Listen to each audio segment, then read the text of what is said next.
নজর রাখবো পরবর্তী সংবাদে। মহাযোগী গোরক্ষনাথ যোগাশ্রমের উদ্যোগে অনুষ্ঠিত হয়েছে কার্যত মোহনপুরে একটি প্রতিবাদ মিছিল তারা বের করবেন। দুঃখিত, তারা প্রতিবাদ মিছিলের আহ্বান জানিয়েছেন এবং একই সঙ্গে ৫ আগস্ট যখন শেখ হাসিনা বাংলাদেশ ত্যাগ করে ছাত্র আন্দোলন করেছেন, যার পরিপ্রেক্ষিতে আজকে তারা প্রতিবাদ জানাবেন বলে ঘোষণা করেছেন এবং মহাযোগী গোরক্ষনাথ যোগাশ্রম সংঘের উদ্যোগেই মঙ্গলবার মোহনপুরে এই প্রতিবাদ মিছিল বের করা হয়েছে এবং এই আন্দোলন জুলাই মাস থেকে শুরু হয়েছিল।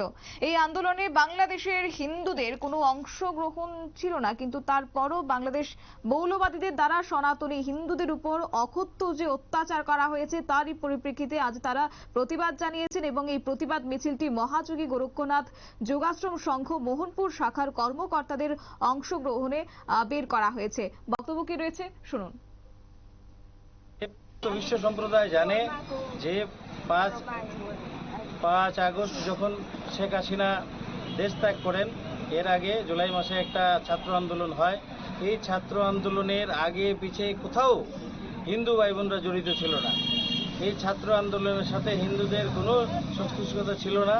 অযথা অন্যায়ভাবে হিন্দু নির্যাতনের কারণেই একমাত্র তারা আন্দোলন করেছে, তাদের আন্দোলন সফল হয়েছে, তাদের প্রধানমন্ত্রী দেশ ত্যাগ করেছেন। সেখানে হিন্দুদের কি দায়? হিন্দুরা কেন মরবে? হিন্দুদের কেন অত্যাচার করা হবে?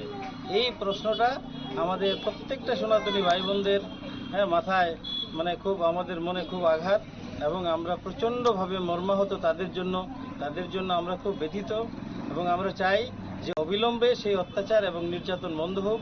কেয়ারটেকার গভর্নমেন্ট যাতে ভীষণভাবে শক্তভাবে এগুলো মোকাবেলা করে এবং আমাদের ভারত সরকার তথা আন্তর্জাতিক সম্প্রদায় যেন এটাতে হস্তক্ষেপ করে, যাতে অতি সত্বর বাংলাদেশের মা বোন ভাই যারা আছেন আমাদের, তারা যেন সুখে শান্তিতে ওই দেশে তাদের স্বভূমিতে বাস করতে পারে। আপনার পরিচয়? আপনারা শুনলেন তাদের বক্তব্য এবং কার্যত এই আজকের মিছিল থেকে তারা বার্তা তুলে ধরেছেন যে অনতিবিলম্বে বাংলাদেশের সংখ্যালঘুদের উপর অকথ্য অত্যাচার বন্ধ করা হবে এবং সেই প্রতিবাদ জানিয়ে আজ সকাল 11টায় মোহনপুরে জিপগাড়ি সিন্ডিকেট তথা তারাপুর থেকে একটি মিছিল বের হয়, প্রতিবাদ মিছিল, এবং তারপর মোহনপুরের বিভিন্ন স্থান পরিক্রমা করে মোহনপুর পৌর পরিষদ চত্বরে এসে সমাপ্ত হয়। নিয়ে নিচ্ছে ছোট্ট একটি বিজ্ঞাপন বিরতির সঙ্গে থাকুন।